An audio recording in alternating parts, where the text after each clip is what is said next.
मेरे सभी दर्शकों को मेरा यानी निधि शिवाली का नमस्कार। स्वागत है आपका मेरे आध्यात्मिक परिवार में। आज हम बात करेंगे कन्या राशि वालों के जून माह के मासिक राशिफल की। यानी इस महीने आपकी राशि के जीवन में क्या क्या बदलाव, अवसर, चुनौतियां या विशेष संयोग बन रहे हैं, कौन से दिन आपके लिए बहुत खास रहेंगे, किन क्षेत्रों में आपको अधिक मेहनत की आवश्यकता होगी और किस दिशा में आपको लाभ मिलेगा। इन सभी सवालों के जवाब यदि आप प्राप्त करना चाहते हैं तो वीडियो को लास्ट तक आपको ध्यानपूर्वक देखना है। साथ ही इस महीने के आपकी राशि के अनुसार विशेष उपाय भी मैं बताऊंगी जो कि आपके जीवन की नकारात्मक ऊर्जा को दूर कर आपके सौभाग्य को आकर्षित करेंगे। तो चलिए शुरू करते हैं जून माह का कन्या राशि वालों का मासिक राशिफल और शुरुआत करते हैं सबसे पहले इस माह के कैलेंडर से। 5 जून को गंगा दशहरे का पर्व मनाया जाएगा। 6 जून को निर्जला एकादशी का पर्व बड़ी धूमधाम से मनाया जाएगा।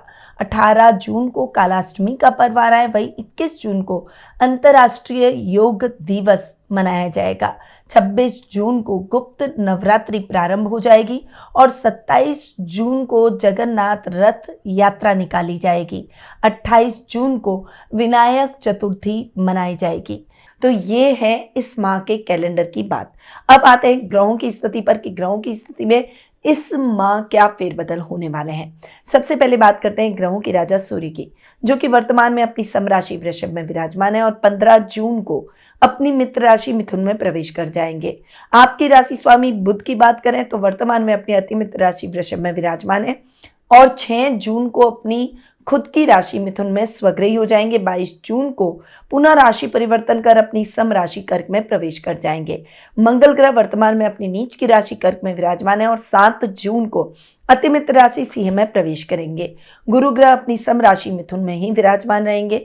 शुक्र ग्रह वर्तमान में अपनी मित्र राशि मेष में विराजमान है और 29 जून को अपनी खुद की राशि वृषभ में स्वग्रही हो जाएंगे। शनि ग्रह इस पूरे माह अपनी मित्र राशि मीन में ही विराजमान रहेंगे। राहु अपनी मित्र राशि कुंभ में और केतु अपनी सम राशि सिंह में इस पूरे माह विराजमान रहने वाले हैं। तो ये हुई इस माह की ग्रह गोचर की स्थिति। अब बिना कोई देर किए हुए शुरुआत करते हैं कन्या राशि वालों के जून माह के मासिक राशिफल की। और ये जो मैं आपको राशिफल दे रही हूँ ये चंद्र गणनाओं पर आधारित है। आप इसे अपनी राशि और लग्न दोनों के हिसाब से देख सकते हैं। शुरुआत करते हैं आपकी राशि स्वामी बुध से। अब यहाँ पर बुध की स्थिति की बात करूँ तो 6 जून से 22 जून तक का जो टाइम पीरियड रहेगा वो बहुत ही अच्छा रहेगा, क्योंकि बुध आपके केंद्र में कर्म भाव में बैठेंगे और यहाँ पर बैठकर भद्र नामक महापुरुष योग बनाएंगे। बुध आपके लग्नेश भी हैं और कर्मेश भी हैं और बुध की ये जो स्थिति है 6 जून से लेकर 22 जून तक की, ये बहुत ही अच्छी आपके लिए रहने वाली है। बुध 6 जून तक भी आपको अच्छे प्रभाव दिखाएंगे और 22 जून को जब बुध लाभ भाव में चले जाएंगे तो लग्नेश के और कर्मेश के हिसाब से बुध तब भी आपको अच्छे रिजल्ट देंगे। परंतु बेस्ट टाइम पीरियड आपका रहेगा 6 जून से लेकर 22 जून तक।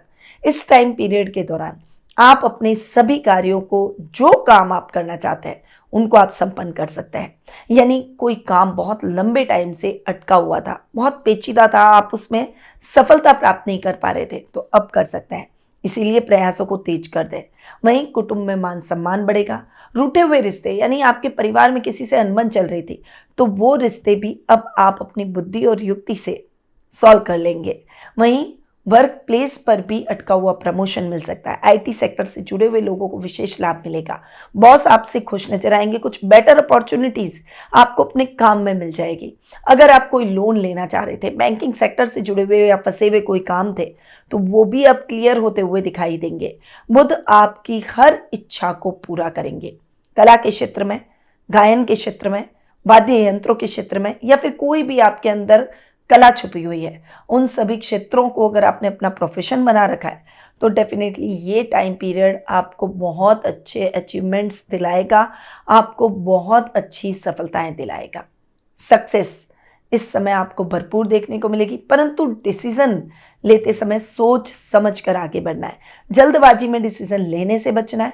बुध गुरु के साथ में कॉम्बिनेशन बना रहे हैं और ये कॉम्बिनेशन बेस्ट है, क्योंकि 4 केंद्र स्थान आपके जो है कन्या राशि वालों के, उन दोनों की युति हो रही है, वो भी 10th हाउस में। बेस्ट युति हो रही है। आप बहुत अच्छे तरीके से इसको यूटिलाइज कर सकते हैं। इस महीने आप जो भी करना चाहें उसमें आपको सफलता मिलेगी। इसीलिए इस महीने को आप बहुत इम्पॉर्टेंट मानिएगा और जो आप अपने कामों की लिस्ट बना लीजिए, जो जो आपको इस महीने करना है, चाहे पर्सनल लाइफ में चाहे प्रोफेशनल लाइफ में, वो सब चीज़ें आपकी जरूर पूरी होगी। अब आते हैं आपके सेकंड और नाइन्थ हाउस पर। आपके सेकंड और नाइन्थ हाउस के लॉर्ड है शुक्र। यहाँ पर शुक्र की स्थिति पर आऊं तो पूरे माह वे आपके एट्थ हाउस में रहेंगे। एट्थ हाउस अच्छा नहीं माना जाता और शुक्र एक सौम्य ग्रह है, तो आप समझ लीजिए कि थोड़ा सा शुक्र यहाँ पर इतने बढ़िया रिजल्ट नहीं देंगे। परंतु शुक्र चूंकि अपने ही घर को, सेकेंड हाउस को देख रहे हैं सप्तम दृष्टि से, इसीलिए सेकेंड हाउस के हिसाब से शुक्र के रिजल्ट बहुत अच्छे रहेंगे। क्योंकि शुक्र अपने ही घर को देखेंगे, इसलिए रोजमर्रा का लाभ आपका बढ़ेगा। घर की महिलाएं आपसे प्रसन्नचित नजर आएगी। विवाह के योग बनते हुए दिखाई देंगे। कुटुंब में मांगलिक कार्यक्रम होंगे और उन मांगलिक कार्यक्रमों में आपको अपना मन चाहा लाइफ पार्टनर मिल ही जाएगा। वहीं अगर आपके घर में छोटे भाई बहन या आपके बच्चे विवाह योग्य हो चुके हैं तो उसके भी शादी सगाई जैसे न्योते आपको प्राप्त होते हुए दिखाई देंगे। आप वर्क प्लेस पर जिस अपॉर्चुनिटी को गेन करना चाह रहे थे वो मिल जाएगी। इस समय विपरीत लिंग के प्रति आपका आकर्षण भी बढ़ेगा। वहीं अगर आप वैवाहिक जीवन में थोड़ा सा परेशान चल रहे हैं तो अब वैवाहिक जीवन अच्छा हो जाएगा। वैवाहिक जीवन में आ रही परेशानियां भी दूर हो जाएगी और आपका पाथ क्लियर होता हुआ दिखाई देगा। वर्क प्लेस पर भी आपकी इच्छाएं पूरी होगी। पर शुक्र चूंकि भाग्येश भी हैं, तो भाग्येश के हिसाब से शुक्र के रिजल्ट इतने अच्छे नहीं मिलेंगे। आपको कोई भी बहुत ज्यादा लालच में नहीं आना है। जैसे लॉटरी ले रहे, लेते जा रहे हो, उसमें पैसा लगाते जा रहे हैं और आपकी निकलेगी नहीं। जैसे कहीं ना कहीं आपने जुआ, सट्टा, ऐसे कार्यों में पैसे लगाए तो उस कार्यों में पैसे डूब सकते हैं। इसीलिए आपको ऐसे कार्यों से बचना होगा। अपने आप को कर्म प्रधान भी बनाइए। पहले अधूरे पड़े हुए कामों को पूरा करें, उसके बाद नए कार्यों की योजनाएं बनाएं और उन कार्यों को इंप्लीमेंट करें। वरना शुक्र आपको रिजल्ट नहीं देंगे और शुक्र आपको कहीं ना कहीं अटका देंगे। तो आपको थोड़ा सा इस मामले में सावधान रहना है। अब आते हैं आपके थर्ड और एट्थ हाउस पर। थर्ड और एट्थ हाउस के लॉर्ड है मंगल। यहाँ पर मैं मंगल की बात करूं तो मंगल अपनी नीचता खत्म कर रहे हैं। ये आपके लिए बहुत ही पॉजिटिव न्यूज़ है। हालांकि मंगल आपके लिए 11th हाउस में नीच के हो रखे थे तो इतना ज़्यादा नुकसान नहीं दे रहे थे, पर फिर भी जो मंगल के रिजल्ट अब तक इतने अच्छे नहीं थे वो अब आपके लिए ठीक हो जाएंगे। मंगल आ जाएंगे आपके 12th हाउस में, वहां पर केतु के साथ बैठकर अंगारक योग बनाएंगे। हालांकि ये योग आपके मंगल की पावर को और ज़्यादा बढ़ाएगा, परंतु कहीं ना कहीं इसके नेगेटिव इफेक्ट भी हैं। अब देखिए, आपको अपनी पावर को सही तरीके से यूटिलाइज करना है। इस समय आपको अंदर बहुत एनर्जी फील होगी।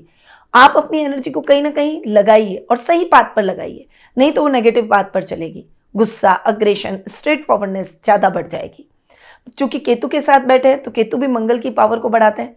तो अगर आप नहीं चाहते कि आपकी एनर्जी फालतू की चीज़ों में लगे तो आपको योगा, मेडिटेशन, जिम, एक्सरसाइज को रूटीन में लाना चाहिए। अपनी एक्टिविटीज़ को बढ़ा दीजिए। अपने फिजिकल एक्टिविटी को कहीं ना कहीं आप प्रोडक्टिव वे में लगाइए।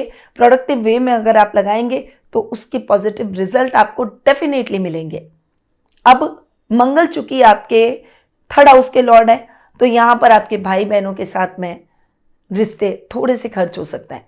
आपको उस मामले में संभल कर रहना होगा। पैतृक संपत्ति संबंधी विवादों को अगर आप बातचीत से सॉल्व करेंगे तो ज़्यादा बेटर रहेगा। कोर्ट कचहरी के मामलों में अगर फंसेंगे तो रिश्तों से भी जाएंगे और संपत्ति से भी जाएंगे।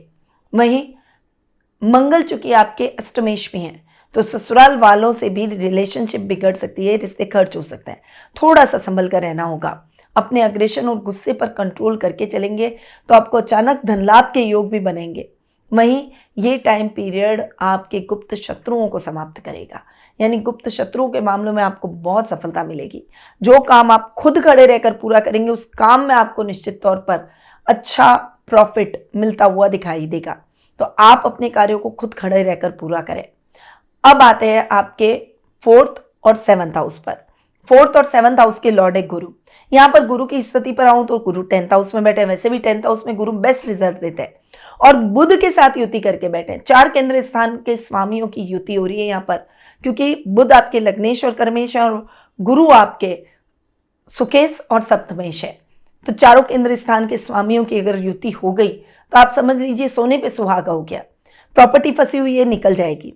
आपके नए घर का सपना पूरा हो जाएगा। घर का रिनोवेशन कराना चाहते हैं तो वो सपना पूरा हो जाएगा। फाइनेंशियली अगर कहीं पैसे फंसे हुए हैं तो वो आपको मिल जाएंगे। फाइनेंशियली आप अच्छी ग्रोथ करेंगे। बिजनेस में आपको बहुत अच्छा लाभ मिलेगा। नई योजनाओं से आप अच्छा लाभ प्राप्त करेंगे। जीवन साथी के नाम से किए गए इन्वेस्टमेंट में अच्छा लाभ आपको प्राप्त होगा। अगर आपके जीवन साथी के साथ मिलकर आप कोई काम कर रहे हैं तो उसमें भी आपको बहुत अच्छा प्रॉफिट होगा। तो आपको ये करना है कि मिलकर बहुत अच्छे तरीके से आगे बढ़ना है। अगर आप लव रिलेशनशिप में हैं तो परिवार की सहमति मिल जाएगी। मनचाहा लाइफ पार्टनर आपको इस समय प्राप्त हो जाएगा। वहीं आपके सुखों में, लग्जरी में वृद्धि होगी। नए वाहन की खरीदारी के योग बनेंगे।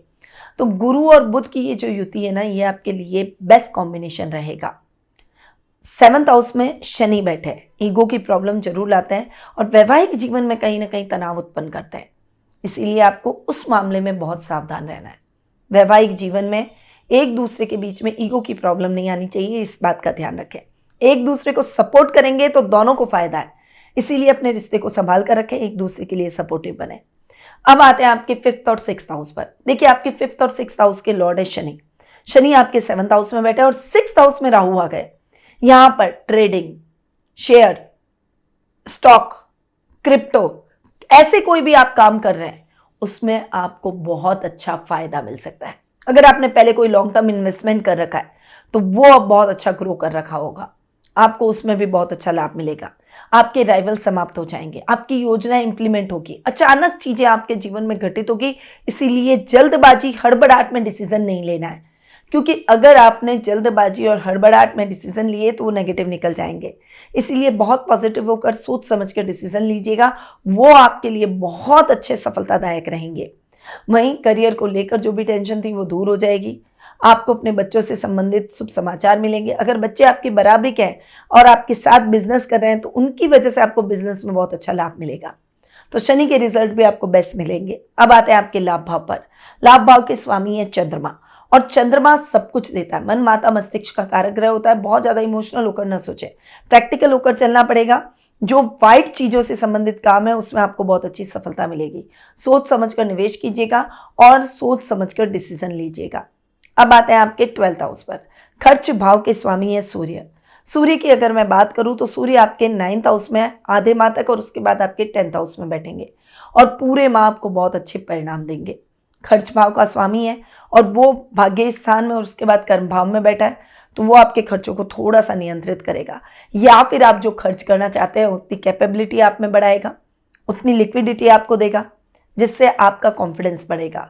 जो गवर्नमेंट जॉब में है उनके बाहर जाने के योग बन सकते हैं थोड़े टाइम के लिए। वहीं अगर आपका कोई रिजल्ट आना है तो वो रिजल्ट आपके लिए पॉजिटिव आएगा। अगर आपने कोई कॉम्पिटिटिव लेवल फाइट किया है तो उसका रिजल्ट आपके लिए बहुत ही पॉजिटिव रहेगा।